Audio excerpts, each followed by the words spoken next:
ଝିଅମାନଙ୍କୁ ଗୋଟେ ଛୋଟିଆ ଅନୁରୋଧ, ଦୟାକରି ମୋ କଥାକୁ ଟିକେ ଧ୍ୟାନ ସେ ଶୁଣିବେ।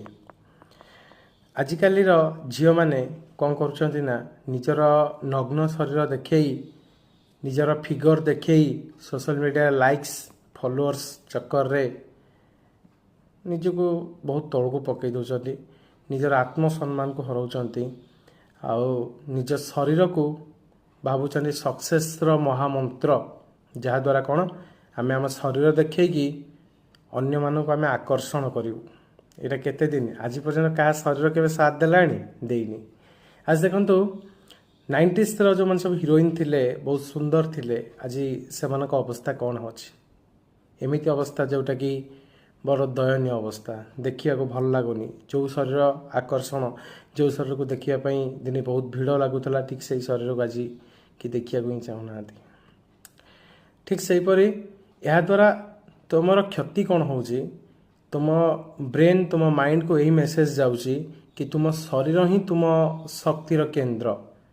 ମାନେ ତୁମେ ତୁମ ଶରୀରକୁ ବ୍ୟବହାର କରିକି ନିଜର ପରାକାଷ୍ଠା ଦେଖାଉଛ।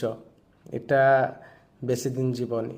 ତ ପରାକାଷ୍ଠା ଦେଖାଇବାର ଅଛି ଯଦି ନିଜର ନିଜସ୍ୱକୁ ନେଇ ଦେଖାଅ, ନିଜ ଭିତରେ ଯେଉଁ ସେଲ୍ଫନେସ୍ ଅଛି ତାକୁ ନେଇ ଦେଖାଅ। ଏଇଟା ହେଉଛି ତୁମ ପରାକାଷ୍ଠା। ଆଉ ରିଏଲ୍ ପରାକାଷ୍ଠା, ତୁମେ ବୁଢ଼ୀ ବି ହେଇଯାଅ, ତୁମର ମାନେ କହିବାର ଅଙ୍ଗ ବି ଚାଲିଯାଉ, ତୁମକୁ କୌଣସି ଫରକ ପଡ଼ିବନି। ତୁମର ଆତ୍ମବଳ ଯେଉଁଟା, ତୁମର ସେଲ୍ଫନେସ୍, ସେଲ୍ଫ ପାୱାର ଯେଉଁଟା ଅଛି ନା, ସେଇଟା ତୁମ ଭିତରେ ସ୍ଥାୟିତ୍ୱ ହୋଇକି ରହିବ। ଆଜି ତ ମାଆ ମାନେ ବି ତାଙ୍କ ପିଲାମାନଙ୍କୁ ଖଜୁରୀ ବଣରେ ଡୁଙ୍ଗଉଛନ୍ତି।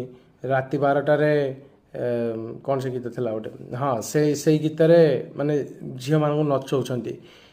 ଏମିତି କରିବା ଭଲ ନୁହଁ। ସେ ଛୋଟ ଛୁଆ, ସେ କିଛି ଜାଣିନି ହେଲା। ତାକୁ ଯେମିତି ଶିଖେଇବ ସେ ସେମିତି ହେବ। ତାକୁ ଏବେଠୁ ଗୀତା ପଢ଼େଇବା ଆରମ୍ଭ କର।